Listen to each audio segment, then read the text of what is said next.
Hey, everybody. Welcome to another episode from MRCUniversity. Today we have Seth Wheeler with us again to give us some financial education.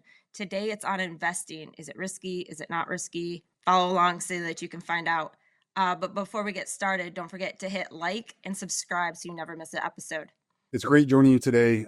As Valerie mentioned, my name is Seth Wheeler. I need to preface each of these presentations by caveating the scope and scale of today's talk, which is that today's education, today's sharing ideas about what's possible, help shape your thoughts about where you might go financially, give you some additional information about potentially where to look and what might apply to your individual case. But I have to caveat by saying today is not financial advice. Financial advice is specific to you and your family situation, whereas financial education is a universal understanding of the things that are out there. Furthermore, I may mention taxes at certain times. Tax advice can only come from a tax advisor or tax professional, meaning a certified public accountant or an enrolled agent. I am neither of those. We work in tax efficiencies, but we don't work in tax advice. And lastly, for some of the concepts that I mentioned, only an attorney can provide legal advice. And therefore, as I'm not a bar certified attorney, some of these concepts that I mentioned, I would encourage you to seek attorney's advice if you have specific legal questions relative to your estate.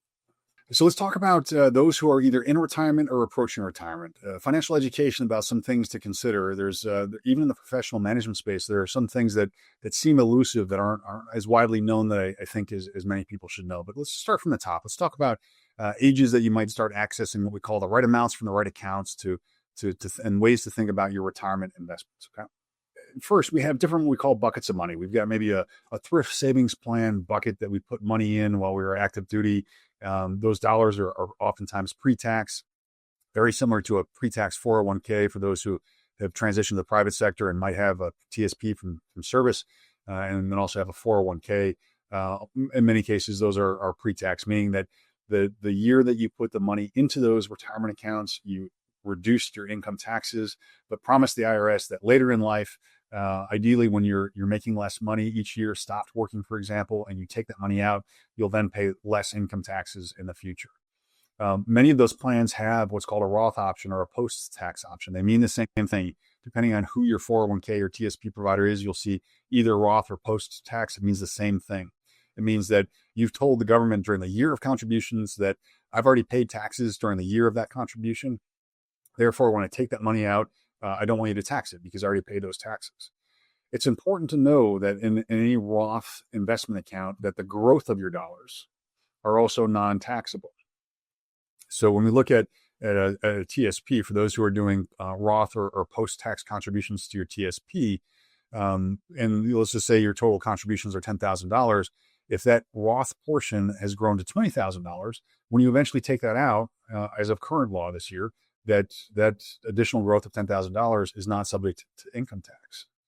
In the pre-tax side of things, the entire balance is eventually income taxable. So if you put $10,000 in and you ended up taking a tax deduction for that $10,000 and that pre-tax has grown to $20,000, your income tax basis, if you took the entire amount of $20,000 out in a future year, that entire $20,000 is income tax. So when it comes to retirement accounts, we really do want to pay attention to the taxation of how much we take out any given year based on how much we need. So that's your first bucket, which is going to be your employer-sponsored retirement account.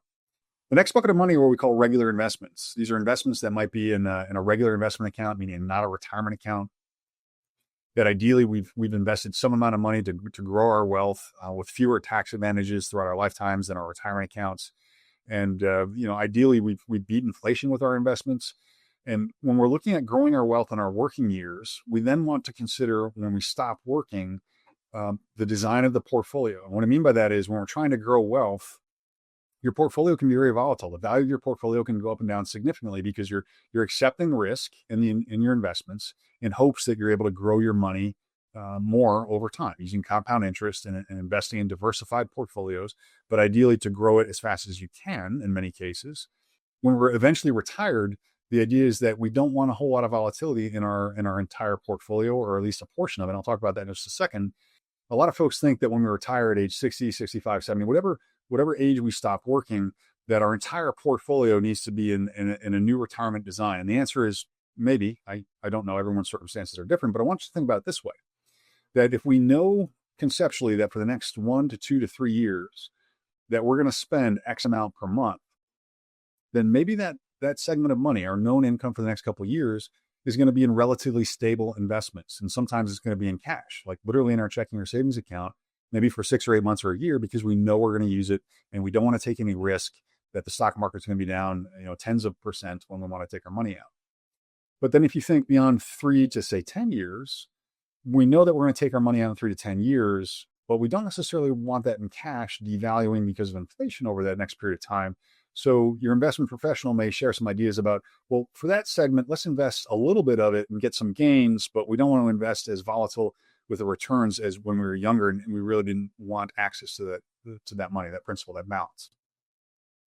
Well, then after 10 years, which is in the investment space, a typically a longer period of time, those future dollars, that consideration should be for maybe investments that have a higher rate of return.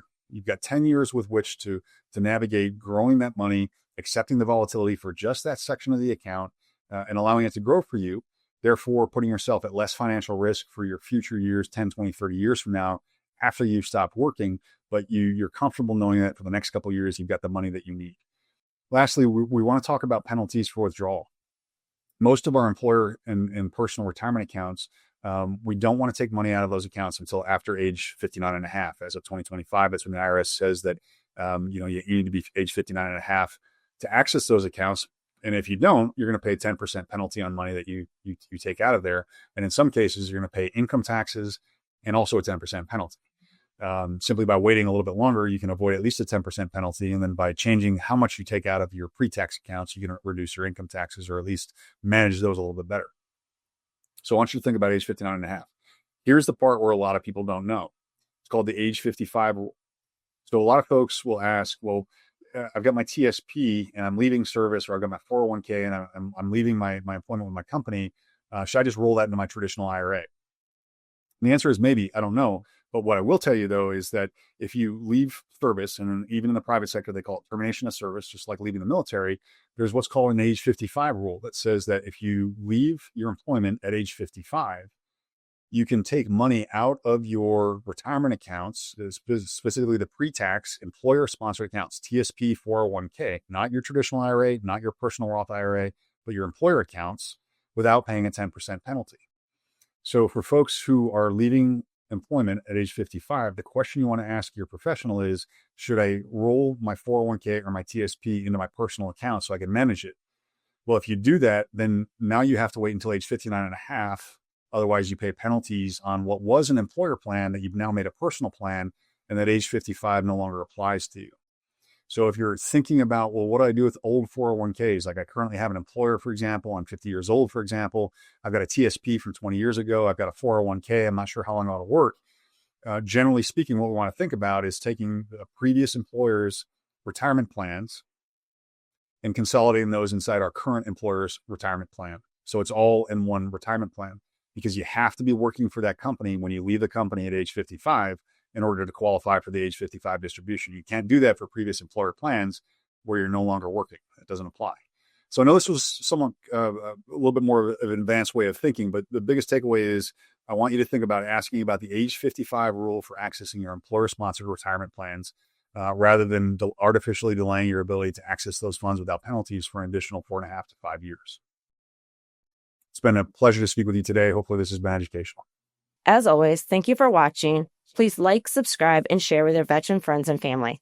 We appreciate you. Thanks. MRCUniversity, a mission roll call series created to empower veterans, military families, and caregivers with the knowledge they need to lead confident, purpose-driven lives after service.